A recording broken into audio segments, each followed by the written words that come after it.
ឯកអគ្គរដ្ឋទូតជប៉ុនសន្យានាំយកបញ្ហាចំនួនព្រំដែនកម្ពុជាថៃជម្រាបជូនរដ្ឋាភិបាលនៅទីក្រុងតូក្យូ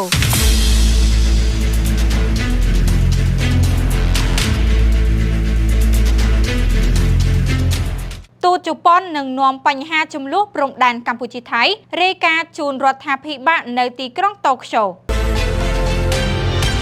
នេះជាការលើកឡើងរបស់ឯកឧត្តម Yuino Asushi ឯកអគ្គរដ្ឋទូតជប៉ុនក្នុងពេលជួបពិភាក្សាការងារជាមួយឯកឧត្តម Keo Remi ទេសរដ្ឋមន្ត្រីប្រធានគណៈកម្មាធិការសិទ្ធិមនុស្សកម្ពុជាកាលពីថ្ងៃទី9 ខែកុម្ភៈឆ្នាំ2026នៅក្នុងជំនួបឯកឧត្តមទេសរដ្ឋមន្ត្រីបានកោតសរសើរចំពោះទូនីតិដ៏សំខាន់របស់ប្រទេសជប៉ុនលើវិស័យសិទ្ធិមនុស្សនីតិរដ្ឋនិងសណ្ដាប់ធ្នាប់តំបន់និងពិភពលោកឯកឧត្តមទេសរដ្ឋមន្ត្រីបានបញ្ជាក់ថាទោះបីជាមានកិច្ចព្រមព្រៀងបទឈប់បាញ់ថ្ងៃទី27 ខែធ្នូឆ្នាំ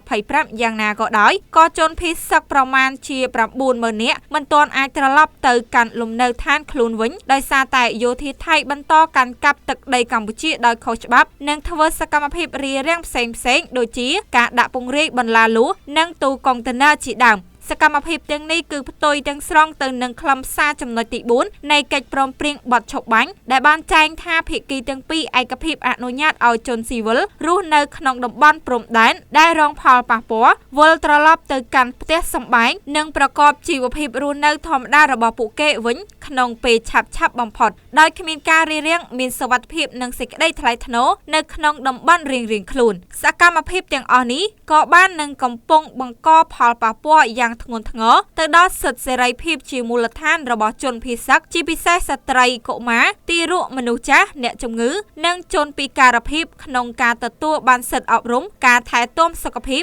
សិទ្ធិទទួលបានលំនៅឋានសមរម្យនិងសេរីភាពក្នុងការធ្វើដំណើរផងដែរឯកឧត្តមទេសរដ្ឋមន្ត្រីបានលើកឡើងពីការឈ្លានពានពីយោធាថៃដោយបានប្រើប្រាស់អាវុធគ្រប់ធន់រួមមានគ្រាប់បែកចង្កោងផ្សែងពុលយន្តហោះចម្បាំង F-16 Gripen និង T-50 វាយប្រហារដោយមិនរើសគោលដៅមកលើប្រជាជនស៊ីវិលបំផ្លិចបំផ្លាញផ្ទះសម្បែងជនស៊ីវិលហេដ្ឋារចនាសម្ព័ន្ធស៊ីវិលវត្តអារាមសាលារៀនមន្ទីរពេទ្យប្រាសាទបុរាណជាពិសេសប្រាសាទព្រះវិហារដែលជាសម្បត្តិបេតិកភណ្ឌពិភពលោកការបំផ្លាញរូបសំណាកសាសនាការលួចទ្រព្យសម្បត្តិនិងការសាងសង់សំណង់ថ្មីៗក្នុងគោលបំណងបង្កើតអត្តសញ្ញាណថ្មីលើដែនអធិបតេយ្យភាពកម្ពុជាផងដែរជាងនេះទៀតឯកឧត្តមទេសរដ្ឋមន្ត្រីក៏បានលើកឡើងថាទោះបីជាសណ្ដាប់ធ្នាប់ពិភពលោកធ្លាក់ចុះយ៉ាងណាក៏ដោយក៏ឯកឧត្តមទេសរដ្ឋមន្ត្រីនៅតែជឿជាក់ថាការដោះស្រាយចំនួនការស្វែងរកនិងការទទួលបានយុត្តិធម៌ព្រមទាំងការទទួលសន្តិភាពយូរអង្វែងត្រូវផ្អែកលើ